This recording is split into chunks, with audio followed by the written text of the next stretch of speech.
Hola, amantes de los asesinos seriales.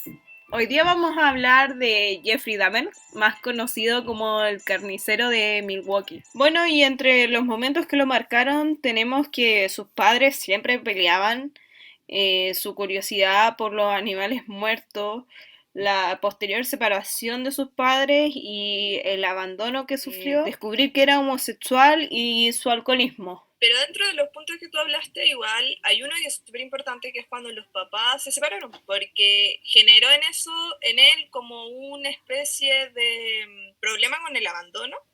Y ahí fue donde él realizó su primer asesinato. El del autoestopista Steven Hicks. Ahí fue cuando vio a este joven en la carretera, le pareció como súper guapo y se lo quiso llevar a su casa a que fumaran marihuana y como que bebieran cerveza. Sí, y además que estaba sin polera, entonces eso le llamó mucho la atención a Jeffrey. Claro, entonces ya en su casa se dio cuenta de que él no era gay, error de él.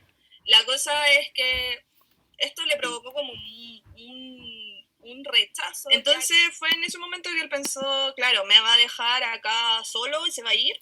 Entonces se descontroló y lo golpeó en la cabeza con unas pesas que tenía en su casa y no halló después nada mejor que tomar el cuerpo, cortarlo en varios pedazos, porque le excitaba en verdad ver las partes de los cuerpos. Lo metió a 3 bolsas y después de eso como no sabía qué hacer con el cuerpo, lo iba a ir a tirar a un barranco, así que a las 3 de la mañana se subió al auto y como había consumido alcohol, estaba manejando de forma irregular. Entonces lo pararon los Y que policías no pararon y que no revisaron el auto, nada, y ahí te das cuenta del cero control que había en ese momento, así, cero control informal por parte de los policías en esa época, como que no lo dejaron que se fuera, en verdad. Claro, y tenían las bolsas, los vio ahí. Bueno, después de que zafó de eso, se devolvió a su casa y lo guardó en un sótano. Y al final, 2 años y medio después, Jeffrey Harto volvió tiempo. a buscar el cuerpo de Steven Hicks. Ahí fue cuando tomó el cuerpo, con un mazo lo pulverizó entero y lo tiró así como abono para las plantas, porque lo tiró en el patio de su casa. Bueno, y así después pasaron los años, Jeffrey intentó cambiar después de haber fracasado en la universidad, haber fracasado en el ejército. Intentó cambiar, empezó a ir a la iglesia con la abuela y estuvo muchos años tranquilo hasta que pasó lo de la biblioteca. Cuando fue un niño y le entregó un papel para ofrecerle favores sexuales y él encontró que era como una propuesta súper ridícula porque, palabras de él, era muy poco tiempo para hacer eso en una biblioteca, según él.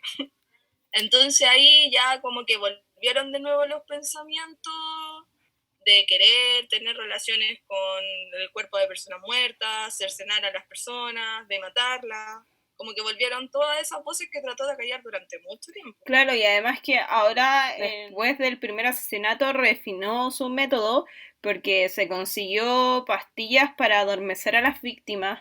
Entonces se las metía en las bebidas y así podía mantener el control en las relaciones sexuales y cometer los asesinatos. Pero eso que tú estás contando fue lo que pasó con la segunda víctima que tuvo, donde lo conoció en un bar, lo drogó, le metió las pastillas en la bebida, lo drogó, después de eso se fueron a un hotel y en el hotel, según él, no se acuerda qué fue lo que pasó y apareció con el tipo muerto al lado y de ahí se asustó, no hay nada mejor que hacer que comprar una maleta y lo metió dentro de esa maleta. Y después de eso se lo llevó a la casa, lo tuvo en la casa de la abuela un buen tiempo, igual que el primero, y después decidió ya cortarlo en pedazos y de nuevo volvió a hacer lo mismo que con los demás. Con el primero lo pulverizó los huesos y lo esparció por la casa. Tiempo después lo volvió a intentar y invitó a un hombre a la casa de la abuela y también lo trató de drogar. Lo golpeó con un martillo y después este chico se escapó y fue a la policía. Lo denunciaron y nadie hizo nada, no le creyeron porque fue una historia muy loca para ser creída. Y igual no es tan loco que te quieran atacar y que te droguen, no, No sé, eso fue negligencia de la policía más que nada. Sí, y después de eso ya fue el hermano de una de las víctimas que intentó convertirla en zombie, porque sí, después tuvo la idea de convertir a las víctimas en zombie, porque como no quería que nadie lo abandonara, quería que las víctimas se quedaran para siempre con él. Eh, Al hermano de esa víctima primero lo abusó, él presentó una denuncia, lo tuvieron un añito en la cárcel y después salió libre porque según él solamente necesitaba terapia, nada más.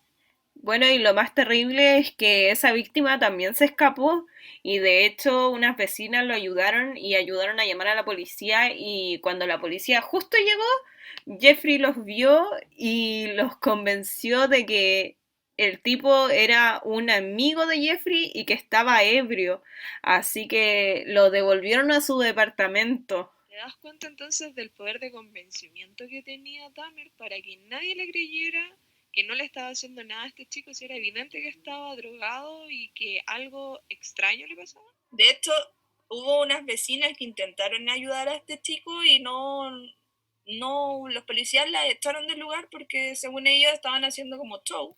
Entonces, lo mejor era que se fueran de ahí porque no estaba pasando según ellos nada malo. Y hubo muchas otras veces en que lo pudieron haber pillado, veces en que por el olor del lugar en donde vivía, porque después se fue a vivir a un departamento, y había mucho olor a descomposición. Y hoy una historia súper estúpida, en verdad, que llega a ser chistosa, que los policías trataron de entrar a la casa de él porque había el administrador dijo que había un olor muy extraño y trataron de golpear la puerta, no salió nadie, rompieron una puerta, pero de otro departamento.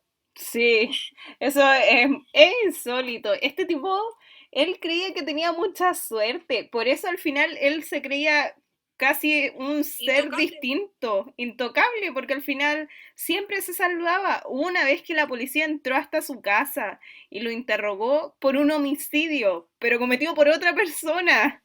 Claro. Y Entonces, estaba asustado porque pensaba que lo habían descubierto. Como que ya, este es el día en que me toca ya irme preso. claro, Pero no fue pero así. no fue así.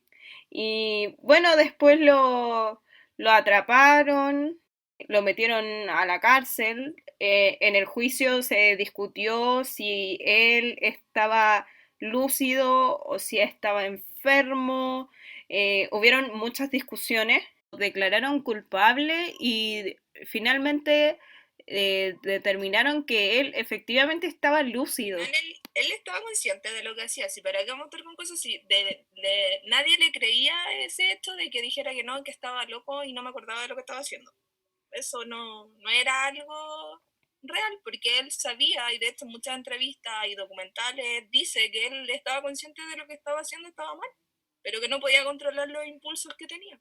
Claro, finalmente Jeffrey mató a 17 personas y si hablamos del perfil de las víctimas, podemos encontrar que nunca se trató de una cuestión racial porque al final él lo Eso fue lo que los confirmó. medios dijeron. En televisión todos decían que era una cuestión racista.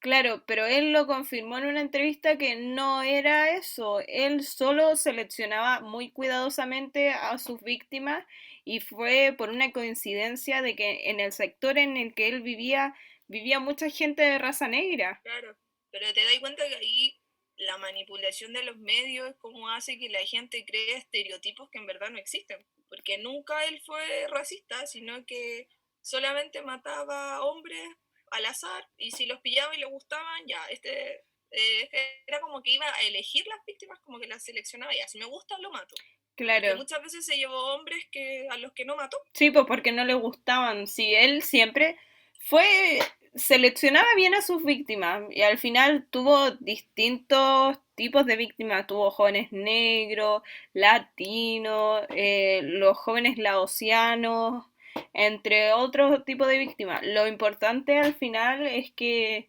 no tenía un tipo específico de persona. Y lo otro que también llama la atención que empezó a comerse los restos de sus víctimas porque él creía que así podía, como tenía este problema con el abandono que fue producción, ¿verdad? Por todas las dramas que tuvo con los papás, pensaba que al hacer eso iba a mantener a sus víctimas siempre al lado de él y que nunca se iban a ir y que nunca lo iban a dejar como lo dejaron botado los papás. Claro, y además que según lo que dijo él en algunas entrevistas, a él no le gustaba matar, a él solo le excitaba eh, cercenar partes de los cuerpos y ver las entrañas y los órganos de las personas. Y de hecho, sus firmas eran esas. Al principio su firma era meterte en 3 bolsas de basura, pero después ya hizo un salto enorme porque empezó a conservar partes de las personas que mataba. Sí, de hecho, cuando lo encontraron, lo descubrieron todo esto, la policía encontró eh, tanques, contenedores llenos de ácido, donde habían cuerpos, cráneos, dentro del refrigerador habían partes de personas. Era como si fuera una carnicería, ya quiero elegir este corte, un brazo, una mano, había de todo. Pero finalmente Jeffrey igual fue una víctima porque él sufrió, mira, fue ignorado por la familia, fue ignorado por la sociedad. Él necesitaba ayuda y nadie se la brindó. Al final era que estaba solo y toda la gente después que estuvo como a su alrededor y pudo hacer algo, lo único que hizo fue aprovecharse de la situación, tratar de ganar plata. Los papás hasta el día, creo que hasta hace un tiempo se peleaban el cerebro de él porque querían, uno que quería venderlo para que lo estudiaran, que el otro quería enterrarlo lejos para que nadie más se acordara de él. Un amigo de él del colegio hizo un libro, ese libro tiene una película, entonces como que al final todos sacaron provecho, pero nadie lo ayudó. Claro, al final fue visto como una fuente para hacer dinero fácil. Además de esto, tenemos que recalcar que el final de Jeffrey no fue muy bueno que digamos, o sea, fue en verdad súper triste. Claro, porque a Jeffrey al final lo terminó matando un hombre en el gimnasio de la cárcel, un hombre negro que creía que los crímenes de Jeffrey habían sido por temas raciales. Entonces ese tipo dijo que Dios le había mandado a matar a Jeffrey y a otro compañero que estaba con ellos y prácticamente le rompió la cabeza, lo mató a puros golpes con una barra de metal en la cabeza y le deformó la cabeza entera. Y ese fue el final de Jeffrey Dahmer. Sí, igual, para algunos yo creo que pensaron que esto fue el karma que le llegó por todo lo que había hecho, pero al final si lo pensábamos tampoco es un buen final para una persona que tuvo tantos problemas. Bueno, este ha sido el final de la historia del carnicero de Milwaukee. Espero que les haya gustado y nos vemos en otra oportunidad.